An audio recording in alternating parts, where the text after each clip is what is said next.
Salut tout le monde, c'est votre artiste Inosbi, les jeunes leaders Yamboka, les Molodo et leaders.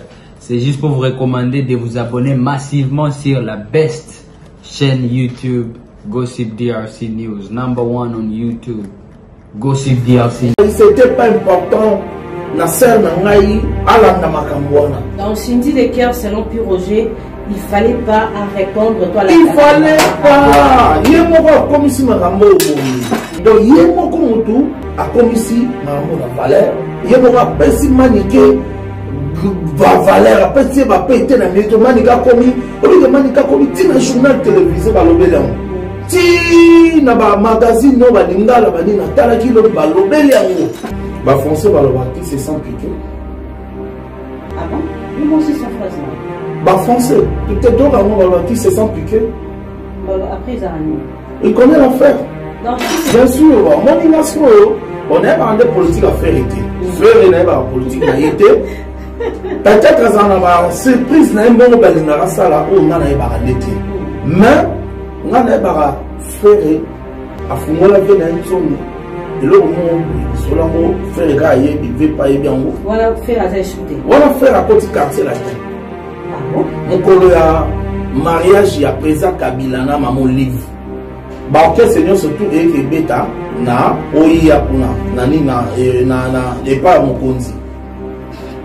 Biso tout le monde a bis na batete la na fondation musée wana bis à quartier la terre bis à maison mère il y a BCBG il y a Madilou il y a Niani. Frère il y a kende na bis à quartier la casa na kata quartier mais ayaki okota na bis à maison mère pour solo na 21 et le la solo la parlement pas. Appelez-moi The Game. Gossip DRC News avec Jazz Gavoulou. Hein? On parle plus trop. Presse en ligne. Avec intelligence, avec sagesse, tout ça. Pas trop de polémique. Ce qui on mélange pas les torsons et les serviettes. Hein? Nous on est serviettes. On ne dépend pas des torsons. Gossip DRC News avec Jazz Gavoulou. De belles interviews, de belles collaborations, de belles images. Parole de Fabregas. Bonjour, alerte générale. Abonnez-vous sur Gossip DRC News. Jazz Tokos. Gossip DRC News, les boss, ah. VM Télévision et c'est Moïse pour retrouver nous encore pour une émission Insika, la Katia Virginie Manganga TV. Alors pour une première, on a d'Abisso, on a vraiment au s'abonner et au partager ma vidéo dans ce canal. Commenter côté commentaire à partir de commentaire nayo donc aider bisoto si réellement tout ça malamu tout ça mabe. Alors ceux qui peuvent aider les alliés pour l'amélioration n'hésitez pas à côté commentaire. Alors déjà par politesse je vais le faire mais c'est quelqu'un déjà connu dans le monde de la musique hein. Il y a un communicateur il y a groupe Wenge Musique à Maison Mère et il y a le roi de la forêt Ngia Mamakanda Weranson. Oui que Weranson c'est un grand artiste africain. Il a fait plusieurs stades en Afrique et il a fait plusieurs salles prestigieuses de Paris, Amérique, Asie. Donc Weranson est un grand leader. As un leader netobara, il y a mon kété, leader P, il y a Pamba Pambate. Alors, Pure Roger l'a lié comme Nego, Nakata Musique, comme nous aurons plusieurs sujets que nous allons débattre. On va parler de l'affaire Cindy par rapport à sa réponse à la personne, je sais pas si je peux dire, c'est une youtubeuse, blogueuse, je sais pas comment situer, hein, par rapport à la réaction de Cindy. Et puis, on va parler de l'artiste Ngia Makanda Weranson. Est-ce qu'actuellement, il y a un conflit entre JB et Weranson, héritier par rapport à la communication à ma proche naé, permettez-moi de dire que héritier en guerre avec Fali Poupa et Ferregola, affaire fils aîné. En tout cas, il y a un peu de lobby. Tout le monde est tout la mouki, tout le monde est la coste à lobby qui non, il y a un fils aîné. Faire à lobby qui est à papa leki. Héritier atana belobi azamona suka mais affaire mona suka mo et bandaki vraiment mingi na projet à Wenge 404 tout à vous savez avec les concerts de Messia Manu Djabi il y a eu plusieurs polémiques azamona suka il y a eu des choses mais des camarades takatiamo selon certaines personnes les âgés bien lors de son passage à une émission avec Claudicia. Il a dit il ne faut pas chercher des polémiques, hein. Il faut qu'on se dise la vérité. Mon souka Eza Ferré Gola. Est-ce que Eza humiliation de la part de héritier Watanabe? On en parle tout à l'heure. Mais comme on dit, l'actualité oblige, hein. Nous débutons avec le news de Cindy. Alors, Pierre Roger, bonjour. Bonjour Madame Virginie Manganga, bonjour à tous les amoureux de cette belle chaîne comme ça. Mbote na rampangi, mbote na bino banso bozuli bakuli nena bolandi mo mboka Pierre Roger lolaka Congo, losako na bampakanyo sobozwa mo bozotala biso mo mboka Pierre Roger na ye ko yanola na mituna mama Virginie Manganga, bonga pe na kotombela yo bonne année. Voilà, bonne année, merci beaucoup, bonne année na bande konyo sobozo la dabiso, tozala depuis 2023 et puis eza année moko électorale. Alors on a toujours na bana lukunga. En tout cas, tonito senga ye, est-ce que eza posa na ye? Mais ceux qui azali aki na parlement bana lukunga ba kosepela, surtout bana lingwala. Hein? Balobi mwana mboka. Pardon, mwana ya ndako. Tobenga kemingi maître Chris Cicéron ba fire. Nous sommes 35 mwana ndako topesi ba mbote belé pe na sengi ka yo postuler. Na sengi on a vu que ça posa na yote mais biso to ebi ke oza pene na biso proche de nous 135 pour le biso kuna na parlement to ebi ke so okie kuna lukunga oye to télément. Vraiment très bien. Alors puis Roger. Ouais maman. Actualité vraiment examiné dominé par rapport à la réaction il y a Cindy Leker. Après comment on a dit que moi si auto et puis tout le monde a internet à l'équipe quoi qui c'est Cindy na makambo ebele et Cindy Leker a kani monté maté.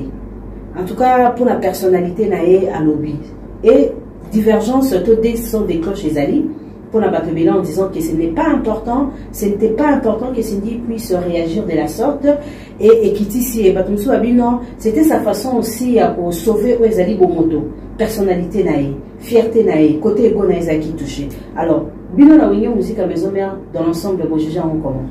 Ben, maman Virginie, merci pour la question. Ah, Nazate le cola, porte-parole à Ouerasson. Awa oyambinga lokola Pierre Roger, acteur culturel. Monto yo azarana monde de musique. Donc awa vraiment ils ont engagé maison mère. Awa nazolo betant que Pierre Roger. Donc voilà. Par rapport à la question nous poser ngai omoni maramunyo surtout za Rolanda ti. Maramunyo surtout za Rolanda ti. Ma Virginie omoni nga Pierre Roger tel ne omona ngabe tant ba camarade banda tout molanga banda benga pipi comment on va appeler ça pipi comment tant on a bandaki ko landa on a landa autant ba tout molanga on landa ezoka en plaire ya munene ba tout ba bosanaki comment on a Pierre Roger et comment on a pipi mais là on a on permettre bozo bakati nanga alors là on beto mo kara mba mo na boa kisi yango lelo elimo. Donc, comme on a normal, ils ont pour quoi par rapport à la question de c'était pas important. Nasser Nangaï, Alanda Makambouana. Donc, Cindy Leker, selon Pierre Roger, il fallait pas à répondre. Toi, il fallait pas. Yemoko a commis Makambo Boye. Yemoko a commis Makambo Boye. Fallait qu'il y ait un mot car pour moi, Pierre Roger, la tirade à voix sur un peu, il y a maniqué. Ah bon? Non, il y a un motif. Oh, il y a Chris Njora, Naye, Otkalo Yoka. Ndana tiraba te, na ba parti tant ou sert wana sindi à lobby. Ndena oh, do manika lobaka mani mona lukango. Tona luki oh à lobaka. Mais ce qui sert wana sindi à lobaki te na ngata na balanga moté. Donc yemo ko mutu a komisi mambo na valeur. Yemo ka pesi manike va valeur a pesi ba pété na mito manika komi, oli manika komi tina journal télévisé ba lobelamo. Si na ba magazine no ba lingala ba nina tala ki lobi ba lobeli yango donc ça dit ka pesi actualité moro boye oyo ya zaki dans moté. Très bien. Au moins ba français bino d'autant français ba loba on répond l'imbécile par silence. Okay. Si réellement Manika zaki imbécile, fallait pas répondre en silence. Mais Pierre Roger, il y a des choses qu'on peut manger ça facilement. Na ba propos Cindy elle a dit hein, azo crédité Maniké ce qui a fini Mwana Chango une sale fille, aza stérile, abo tarate. Maman, maman, tête. C'est la vie, maman, tête la fille. Non, c'est sa question là. Alors, tout, ben, suite, on a dit ça, ça, accepter.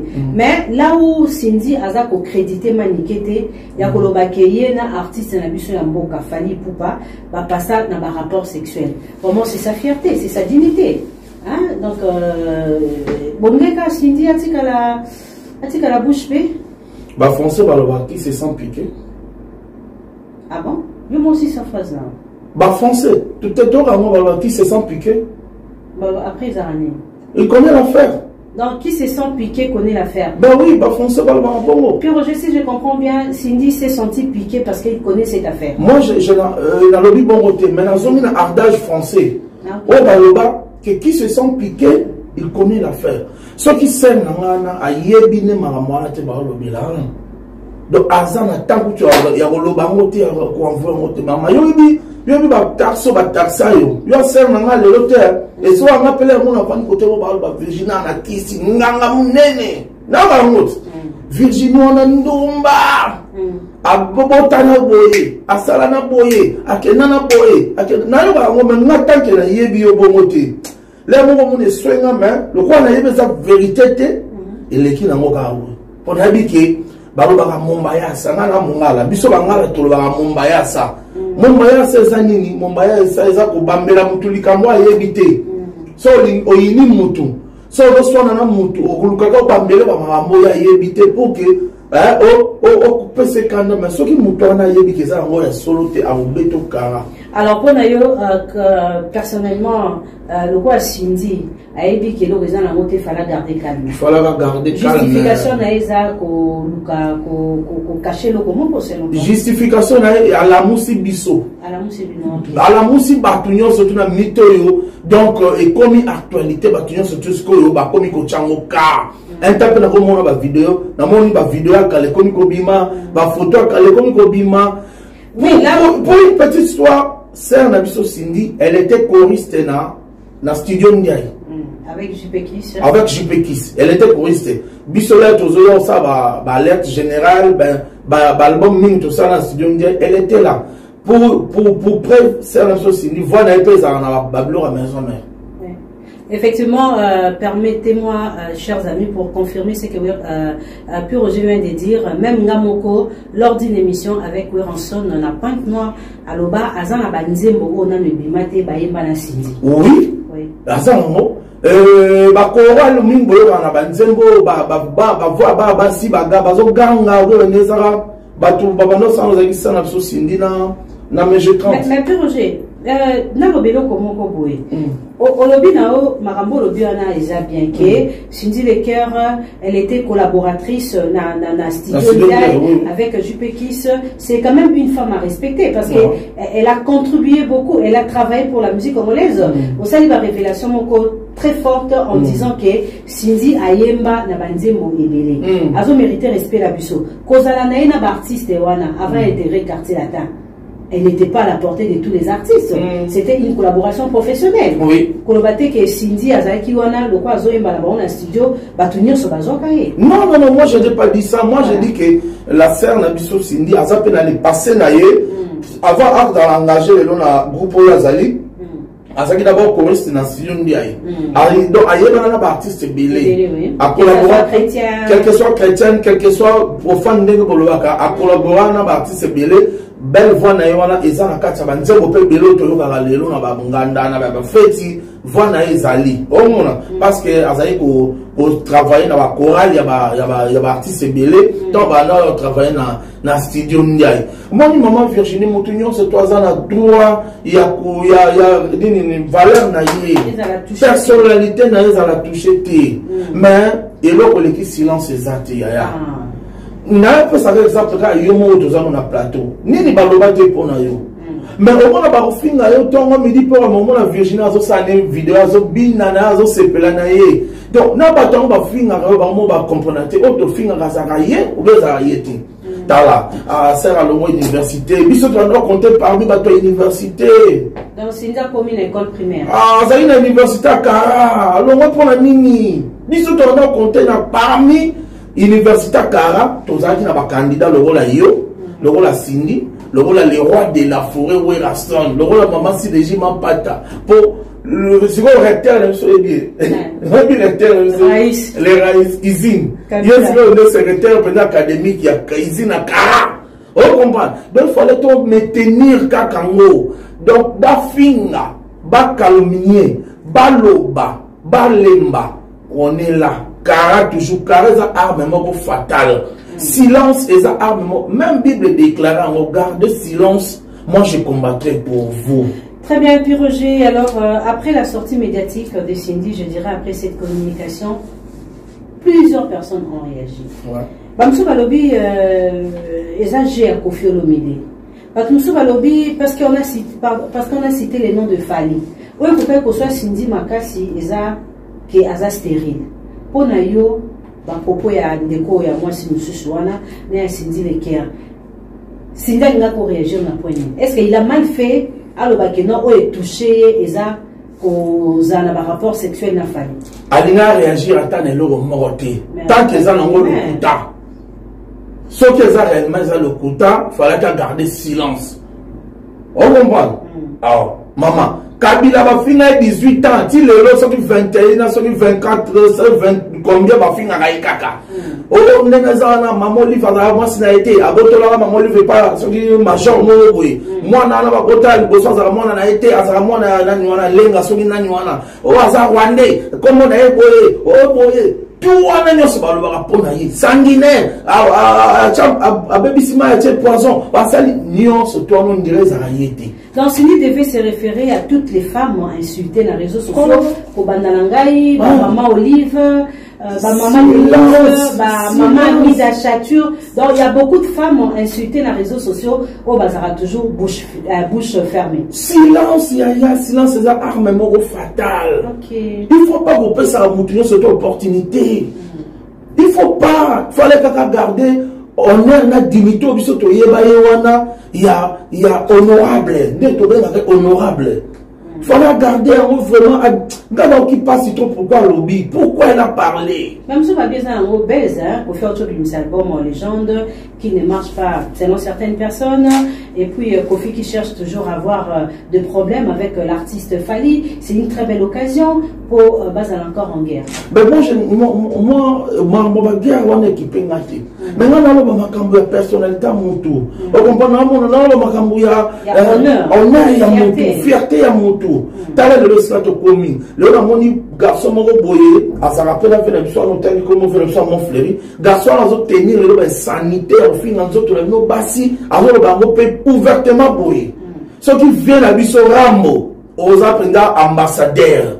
Ndenge toyebi le ba respect au pesa na yo vie soko za na petwa na pembe na yo c'est que vie yo mtotinda ki parce que nzoto ya ba mama ezali eloko moko sendeli yeto to saka yango parce que biso tout obima na ba mama ba toucher Cindy non mais o garçon na ko ko yeto ko finga ba sanité bongo ba bêtise wana o ya bimisi na monoko na mama quand même toza na bango ba simba ba téléphone on peut mo ba tala ba makambo. Nos enfants ont droit à l'éducation. Yaya, bana na biso bana droit à l'éducation. Ça te que bana biso ba simba téléphone. Là biso so luka j'ai à continuer YouTube ba écouter na garçon mo boy avant de na papa Kofi, garçon na fingi ben sanitaire bongo.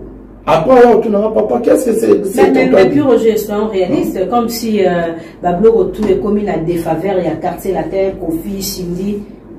Na makambo zoroba c'est dans la faveur na bonté ben ngana lo bana défaveur c'est parce que ba répondre na makambo na ba on doit appeler si moto ngana so vérité ngana ebe na ngate makambo ba voice ya manifeste na ye ba na ngate na kisinzoba Christine na ye ba gite OK et ba na ina ngote à partir de la réaction à Cindy chanteuse abiso to linga mingi réaction de la moussi lelo makambo on comprend à partir de la réaction de la moussi lelo batutu to cheka et batutu na mon pe la mère na biso kutu na poto kuna zobi na zo de ça va passer bani.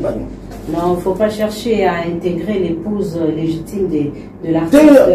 Parce qu'elle est pour rien. Même si ça va vidéo à Kalandé, Bazui, à partir de ma camarade, surtout, ba vidéo comme ko bima na mon peu vidéo à Serna biso Cindy na artiste Fali bazo ba. Mais c'était une collaboration musicale. C'est normal. À partir de l'actualité, on a mis sur le loyo et la moussi. Est-ce que la vidéo est pour confirmer que ma caméra niqué à Tayomoko? Non, moi je ne dis pas ça. Mais à partir de la scène, on a honorable l'air à lobby. Et mon code, ma vidéo, ma photo, ma ok, c'était pas le moment. Biso c'est là-bas ça la promotion, l'album na bango, c'est la makamusu. Alors, on va dire il y a Cindy à lobby boy. À s'adresser à moi Siwana, après il y a lobby na batu bazo na bazo tinda yo. Est-ce que c'est une histoire où bazo n'a pas rendre Kofi compte bazo passer par Cindy? Ben ce qui motu alors là déjà que na moto azo tinda yo. C'est qu'il y a un problème na moto moko. OK. Au moment so vous avez un problème dans mon touté, à s'attendre que maloba manika zoloba moto otinda. Donc tant que le lobby bon sait qu'il y a moko au fond de lui, a ebi kaza na problème dans moto moko boyi. Ce qui mandaté soit adversaire musical. n'a tiré quelque chose de l'autre tout à l'heure Mbanda. Est-ce que tu penses que c'est Cindy Azana Mbanda? Mbanda on est capable de passer par notre sœur pour Amika Koïsa Cindy? Ah moi aussi, Cindy Azana moi aussi. Azana moi aussi. Mbanda par respect au Mbanda bon biso to mona. Officiellement tu évites que ceux qui Cindy Azana Mbanda. C'est comme Mbanda to mona hawana. Obiso so to yebi. Non, est-ce que Mbanda Cindy au Badbazolo dans les réseaux sociaux a coquille pour passer par sur Nabiso il y a youtubeuse pour salir Cindy donc ils a babinemi à Kofi des bazolinga ko bonisa Kofi mais par Cindy. Ne blaguez pas avec la jalousie. Okay. On ne blague pas avec la jalousie. Jalousie est à la grandeur à mon touté. Jalousie est à la péter à mon touté. Jalousie est à jalousie. Au moment, jalousie est à jalousie. Et le coup est mon thème parce que on a monté. Naïbso que c'est un absolu honorable à moi aussi. Azan appelé je pas à peine à copain naïe ou bien à peine à bolingo naïe. Alors peut-être un peu les passer à bolingo no copain no basani ona azan qui peut la montrer moi à kala. Yo non ba menacer au téléphone. Que voilà ex il y a mon jono bozanae a menacé yo. A bandi peut vous menacer peut vous oubia tindelo ba tout monde ba benga yo ba appel anonyme. Non ça l'autre. Ça arrive, hein? Donc, ça, voilà. Ok, merci à Lobby, à Rosala Ombre. En tout cas, Cindy s'est décidé de poursuivre notre sœur youtubeur Vinae Mobimba. C'est ce qu'elle a dit. Est-ce que tout ça c'est important? Ben, moi, je ne peux pas couper sa conseil à Maramona parce que déjà, ces amants, ils sont pas nés. Pour le roi Moutuya, d'abord, il fallait garder silence. Apporter plainte officiellement. Ah! Il fallait apporter plainte officiellement parce qu'il y a un avocat.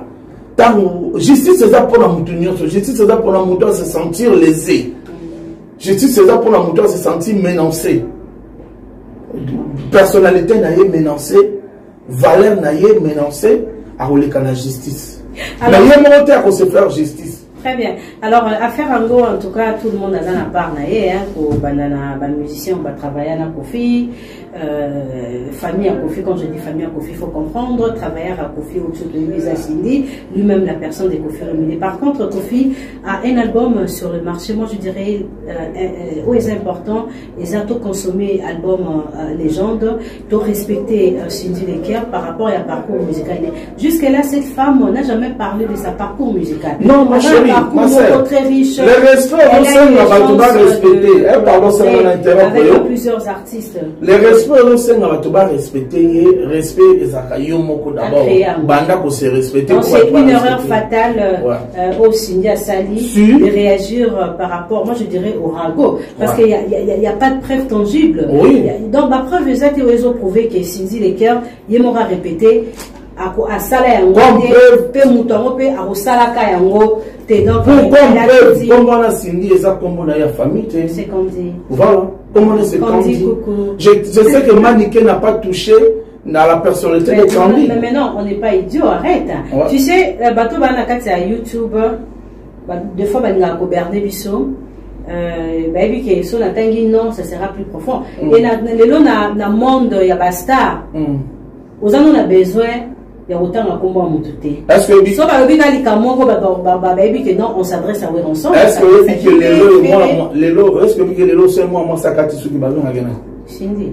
Non. Mais c'est maniquer ça il va Cindy dans ma famille. Roger, tu es contre hein? Non, je suis pas contre. Pas juste. Moi, j'aime beaucoup cette star. Sa belle voix et belle sagamai. Elle chante très bien. Esaïe, Esa Nathalie Makoma, Esa Maman Bilabel, Nathan fanatique Nabango. Merci. Alors, moi je dirais une chose à Madame Cindy Lekia, parce que tu as confié mon rabbiné Madame, lors il y a échange, il y a presse, hein, qui n'a fait Hotel. Donc, il faut dire, il faudrait faire part des choses. Donc, de ma part, il fallait Cindy à garder calme. Et il faut voir, est-ce que vous avez un avantage, vous avez des avantages. Au départ, elle a raison, parce que c'est quand même sa personnalité, sa fierté. Et vous pensez que tout le monde peut être à la merci des hommes, parce que à travailler dans Mibali. Et bateau va consommer la musique. Moi, si peut un musicien égal car à coucher facilement. La fille était là pour une collaboration. Si Azapé Moutazan est dépassé naï, mais nous devons respecter cette femme par rapport il y a apport naï musical. On va respecter il y a mon rappel ici moto après cette actualité. En bon monde à YouTube.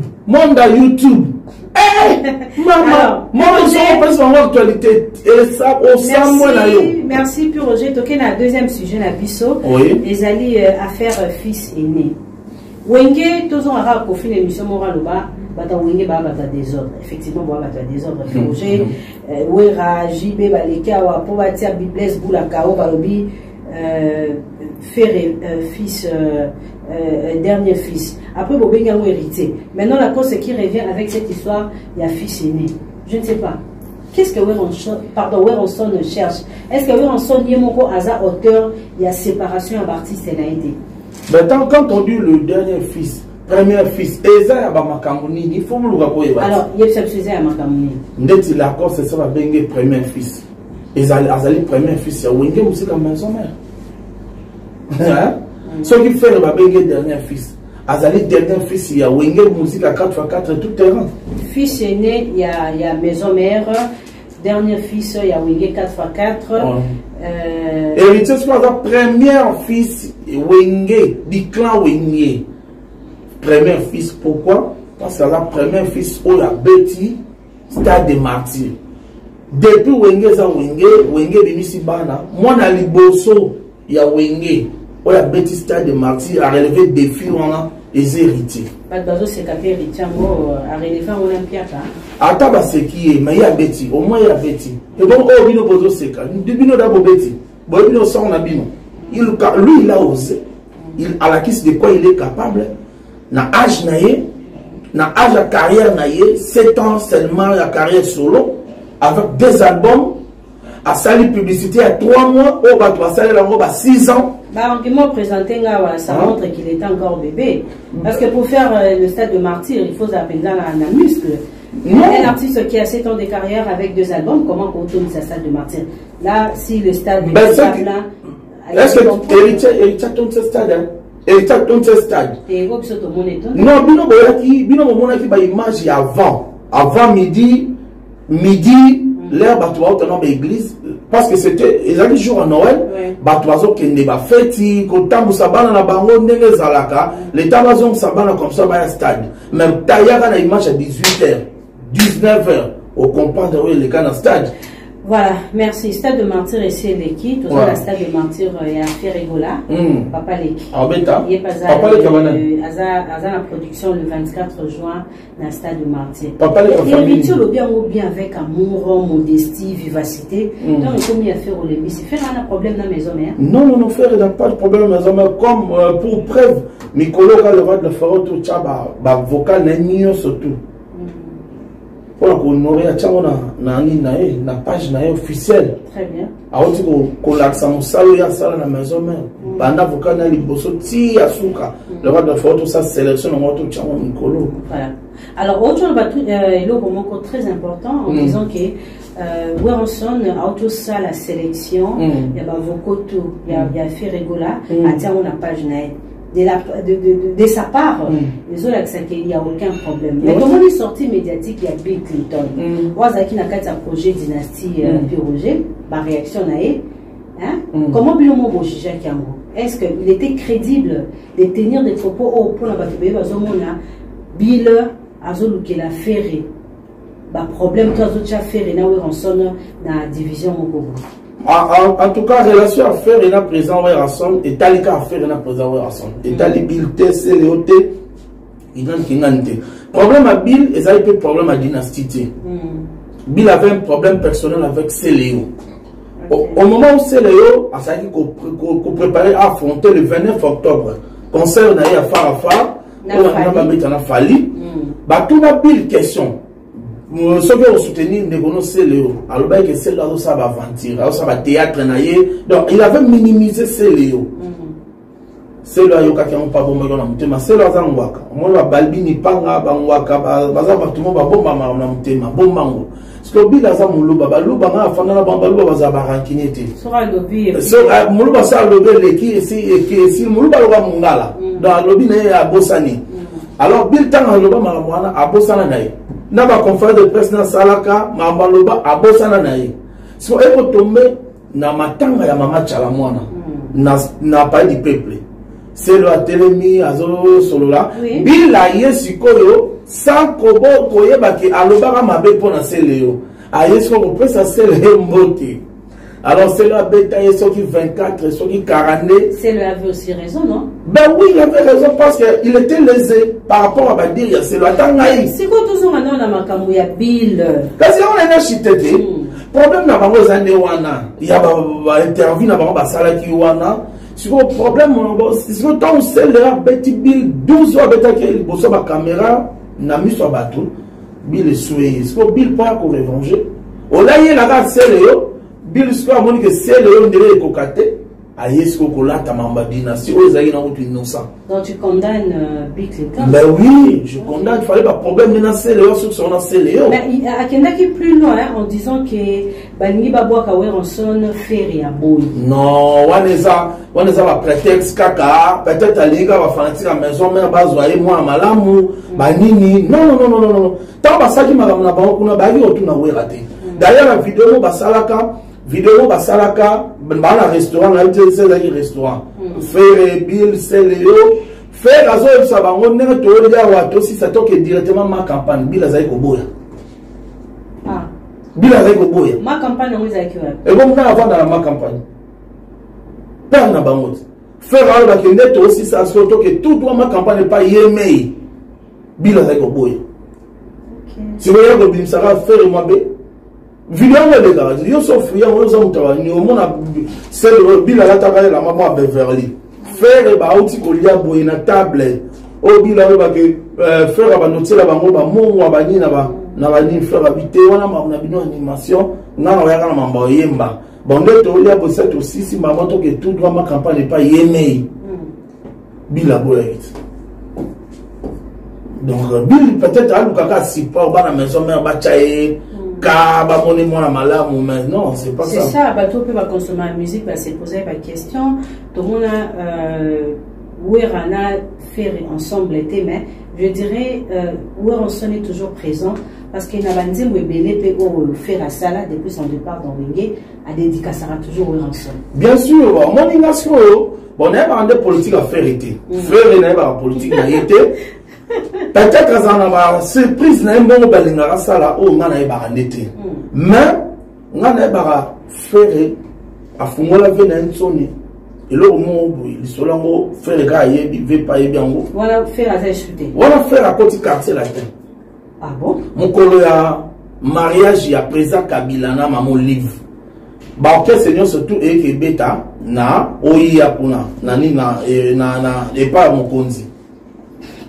biso tout le monde a bis na batete la na fondation musée wana bis à quartier latin bis à maison mère ya BCBG ya Madilu ya nani frère Olia kende na bis à quartier latin za na quartier mais ayaki okota na bis à maison mère pour solo na 21 et loko moko boy ba solo la rapé bien ba solo la ka vanda pe pembe na ti to kenda kuna kenda na bis à maison mère vanda pembe na président Werrason a souffert du camo très important dans l'Itoy par rapport il y a intégration à danseuse mon autant quartier la terre maison mais wow ba révélation au salama est-ce que ça va ils ont un mystère té wera faire rigoler sauf que réellement wera son dans un problème de faire masala que ba mambo à sala raté ce qui peut faire ça un problème au personnel à présent wera son mais là me soit temps arrêter na ba disque na OK donc on dirait ça on est là projet mon peut-être un gang samokili ne lo mo ba lokaka préparer ça donc biso tous à la passion c'était là bas discours ya bato ba raté que faire et ngara we raté bon en tout cas ngam ko monter le mon faire avec na TV le bel ngara we raté na TV pour mon we raté il a même regretté il y a pour tenir ba propos mususu à l'égard de ces vieux ya wenge ouais azamutu moni munoko pe beta libaku donc soit reconnaître que le mo le ba qui est bien té en regrettant il faut t'avouer ta montée par voilà très bien actuellement on sent azana moi ba divergence na Jubin Piana non pourquoi et puis projet wenge o ya madu na 4 chansons toujours ba organiser non on les dépendre na yemoko Amadou Djabi le producteur bah vient déjà va préparer banzemo na bango déjà bah on va ça prêt et dépend de quand la programme il y a producteur et dépend de ton numéro alors bah non président JB mutakale non on les allons ba langage balabala donc on a un programme il y a producteur voilà producteur ne se cas il y a le prêt donc parce que président a déjà nzembo na isa mobimba président JBP déjà nzembo ne calé fondé d'idée masala nzembo ne kitoko na après Salem Akaba déjà ma mignon bien alors puis Roger Tomoni Jubin Piana l'équipe na TV alobi batwazo lukaka ba polémique na likambo ya dernier fils ya mwana suka mto a mwana suka na bango eza fait rigola et batbaki na réflexion plus loin en disant que mutaluka ki désordre wana eza Werrason et JB akati hémorragie wana et bon temps na vrai désordre poser JB bazala affaire wana banda wapi banda hôtel Béatrice lorsque Wenge va préparer stade de Marty bavanda bo héritier ko tala bango watana be aye ko tala ba père na ye nde président JB mutaloba penage héritier watana be o bena mi asa bena mature mi c'est mon mature dernier fils don aye et pas ba père na ye oh comprendre donc JB mon kapanda en coulisses et na la police des ala ba caméra bazala o tala ngoto na YouTube tenga yo kaka oyo wera lobaka na stade de Marty président JB mutabandara loba héritier ça mature ya za bena dernier fils aye o tala ba père na ye nde bango mi ba ko confirmer ko sur na stade de Marty héritier a dernier fils mais le même JB a lobby que non la polémique té vérité ça faire régner mon souka mais il a raison aujourd'hui héritier n'a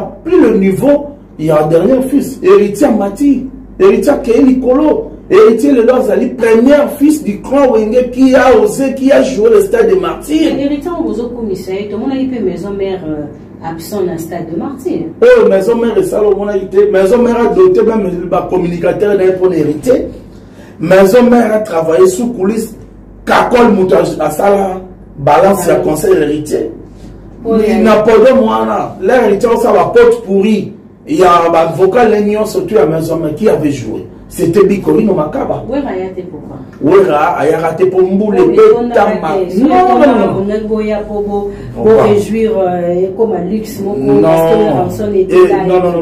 Werrason a d'abord moto à force en nature Mboule Beta qui m'a cassé héritier il a été combattu spirituellement il a été combattu à un niveau impossible. Voilà, on revient sur la question il y a Mwana Suka il y a Makambo héritier actuellement héritier il va se sentir ridicule. Pourquoi?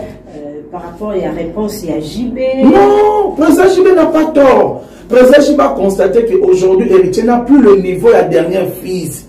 Héritier aujourd'hui doit être considéré comme premier fils du clan Wenge. Premier fils, je dis bien, du clan Wenge, qui a joué le stade des martyrs, qui a relevé ce défi. À ça, c'est un niveau de dernier fils. Le dernier fils, c'est un bateau, rien à s'y mériter. Alors, très bien. Alors, même Héritier, moi je félicite Héritier Watanabe parce qu'il y a un jargon, il y a un concert. Hein, les sons étaient impeccables, les podiums par rapport à. Il y a un concert Rebetama qui a envoyé, donc il faut donner 8. Non, à Héritier Watanabe, c'était dit waouh. Mais même Héritier Wana, Léo Badwazao Bakino, Aza en guerre na Ferregola. Même Héritier Wana actuellement Badwazao Bakino, Aza en guerre na Fali Poupa. Qu'est-ce qui se passe? Est-ce qu'Héritier a besoin ou quand je dis héritier, pas la personne d'héritier, mais c'est musicien, c'est communicateur. Bon, on va présenter un leader na bango. Soit tali à propos, toi discours ou lecture dans le sur la TV, tu sens que il y a un petit souci entre il n'y a pas de souci, mais il y a un problème. Mais quoi? C'est quoi le problème? Lorsque Héritier Watanabe a préparé Stade des Martyrs, Héritier Watanabe, il était ouvert à tout le monde. Héritier Watanabe, avec les gars intervenus, comme ça ferré, comme ça fali. Aïe, malaba nzembo na bango kutu na ba plateau ba télévision. A kumisa bango, azaki vraiment na bango bien. Mais au moment où il y a un communicateur, il y a un frère, il y a un fali, il y a un traité héritier. Au moment où il y a un marcaouzo, chacun va porter ses propres charges. Mais il est le communicateur de Ferré. Aucune réaction de la part de Ferré. Autant à côté, on a un peu de fali, on a un peu de héritier. Malgré ce qu'il y a mais bango va contredire. Alors, beaucoup c'est un héritier qui a besoin de quelque chose. Non. Héritier qui a besoin frère naïe. Alors, nous avons un grand frère, frère naïe par rapport à Moussala ou à musique. Au moins, il y a une idée là-bas, on va changer. Non. Héritier va bon. Jusqu'à ce que héritier ait marketing, bani naïe, banderole naïe, bazo kata yango. Oui,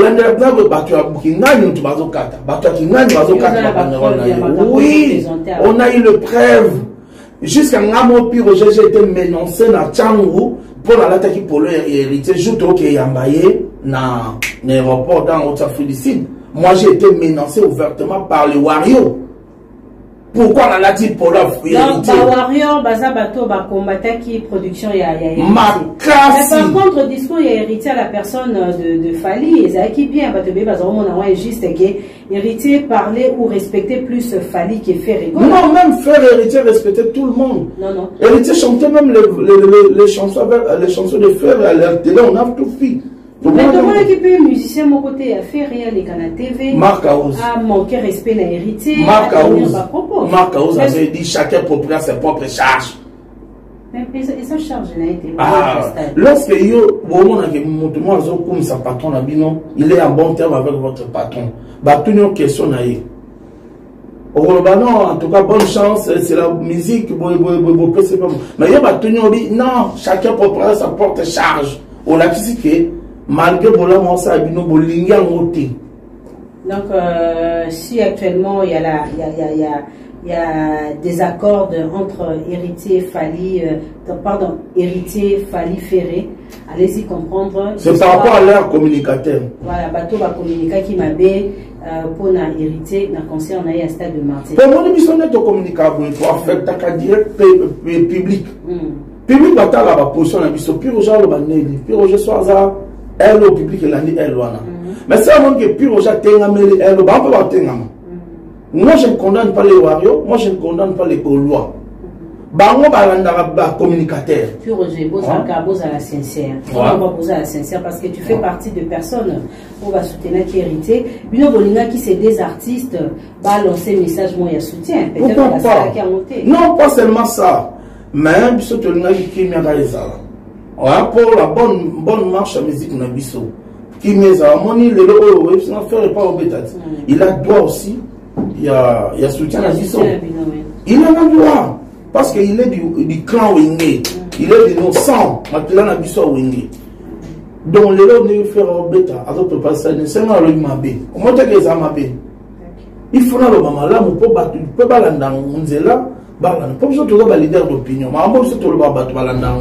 Donc, bateau va communiquer qui m'a entre ne pas faire et ne pas fallu. Facteur public peut maman et quand ça guerre au bâti, c'est peut-être maman va éviter. Et aujourd'hui, guerre on est donc Kendeka m'a héritier qui n'a besoin il y a ba Gaulois, ba warrior, ba tout monde surtout. Ouais, héritier n'avait pas besoin de non, et tonda. Il y a 18 ans, voilà ça il n'a pas dit quoi. T'es na bunda qui t'es ordre. Ah, tu as ordre. Tu as ordre, respect à la femme. Ah ouais. Et puis qu'on ramène à la raison. Alors, tu vas la copine, non. Non, il faut respecter les personnes qui travaillent pour le pays. Ouais. Très bien. Alors, chers amis, on va boucler la boucle. Il est temps de poser la question à Pierre Roger par rapport au rendez-vous de Ferregola, le 24 au stade de Martyr. Tout à l'heure, on communiquait très bien en disant que Ferregola a besoin de vous aussi par rapport à cette production. Ils ont bien été communiqués. Alors, chance ni aux OPS à Ferregola. Ben, chance, non, après, c'est là qu'après prendre au sérieux, à ce sérieux, stade de Martyr, ce n'est pas une mince affaire. Bah, je suis 5 ans, 7 ans, oui, bien que l'artiste me fallu. À la carte, Kala. 4 fois. 4 fois, qui n'a pas été dans le stade. Aïe, non, ce n'est pas encore le moment à Zongi. À la qui subit solaire, à Bercy, n'a pas été dans le stade. Aïe, ce n'est pas le moment à Zongi. Si, tant que c'est le moment à Betty. Donc, là, on a aussi un affaire. Et là, une organisation, on a un sérieux. Stade de Martyr, Babette a monté pour un défi. Ouais, Babette a été pour un défi, pour prouver mon tout. Non. Babette a pour la bonne marche de la musique congolaise, va préparer très bien. Dans mon sœur, on a l'aura tendance pichou. Dans mon épina, Aza au fond, mon communicatrice. Dans mon épina, animal, Kassanga. Ouais, moi je n'ai pas de problème. On a un problème dans votre pour la sa chauffeur. Ça va d'ailleurs, elle a compati par rapport à l'agression dans Abidjan. Ah, ça a été donné, il faut pas que tu vas à la paix. Pour l'instant, elle vient comme moi. Les Arabes, ils c'est un passé. En tout cas, bravo. À mon pays, pas à communiquer bien par rapport à l'événement à faire. Bon, sérieux. Bon, effectivement, nous sommes au sérieux, puis nous bandeko tous accompagner Ferré pour un stade de Martyr et Ferré à Sengi presse et s'impliquer parce que c'est un Kambambo qui fait la congolais. La mission où il y a ça la fierté à nous sommes ça qui toko. Pour la mission congolais. Alors question sous que j'allais stade de Martyr de la Pentecôte, ils ont vraiment l'histoire majeure sur le plan culturel Yamboka. Nous avons vécu nous avons vu plusieurs artistes faire le stade de Martyr. Il y a King Kesser Emelea, Papa Wemba, Bébé Chanda, Weronson, Jubin Piana, Profi Olomide, Fali actuellement héritier. Alors puis Roger, Yosa Monakin. Grand Kinois. Collègue maître Chris Cicéron, Bakumba Boufaya, collègue honorable Séraphin Bongo. Bongo Espoir à Bala Matete. Vraiment, maître Chris Cicéron, Bakumba Boufaya, Psaume 35, Moana Mboka, Azaniga Pembe Nabiswa, Aosa Bolamu. Alors, puis Roger, top. Ponayo. Ezara Weranson. Weranson, numéro 1. Numéro 2, c'est Jubin Piana. 2 JB. Troisième, en tout cas, le coton à B. Troisième, c'est Fali. Troisième, c'est Fali. Ok, très bien. Puis Roger a vu le coton à B. C'est le coton à B. Quatrième, on peut dire Kofi Olomide. Donc, Fali a fait le plan que Kofi, selon toi? Oui. Mais soyons sincères quand même.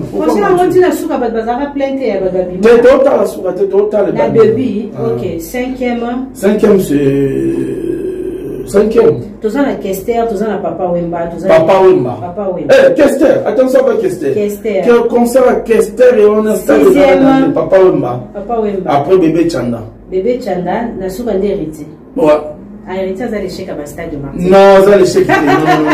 Non, ne dis pas ça. On t'aime beaucoup. Il a qui top classement selon Pure Roger. En tout cas, selon Pure Roger, par rapport à tous les artistes qui ont fait Le stade de martyr, il a noté, il faut noter, hein, selon Pierre Roger, Moutou Asali Penda plein, Eza Weranson.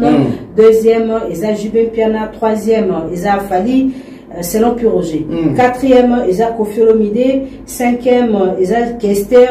Sixième, Eza Bébé Chanda. Septième, Eza Papa Wemba. Huitième, Eza Héritier. Alors, selon Pierre Roger, Toro Mbappé, selon Pierre Roger. Toro Mbappé, Pierre Roger, t'as ou faire à Robeta. Total, ceux qui ont robot de la place, il y a Jibena Wera. Ah, les lots, tu vois, il faut époser. Ah, voilà. Merci, je vous aime beaucoup. L'album bas de match. Voilà. Papa chéri, je vais piano. Zebouka. Hein, Zebouka. Ah. Azana na balle de match sur le marché. Oliva Papa l'artiste. Tiga Kosala Sambla. Attends. Voilà. Ils ont bien. Ah, ils ont bien. Ah, ça la promotion. Ah, ça la promotion. D'ailleurs, ça la promotion, pardon. Promotion, oui. International. C'est le plan international, oui, mais. Congo, on te confirme encore. Ah, on est. Ok. On peut dire ça, le chef Séguin. Ah, on est. Bravo à Papa chéri. Vous avez fait un travail de bon goût. Hein. Il y a des très belles chansons. Ah, Virginie.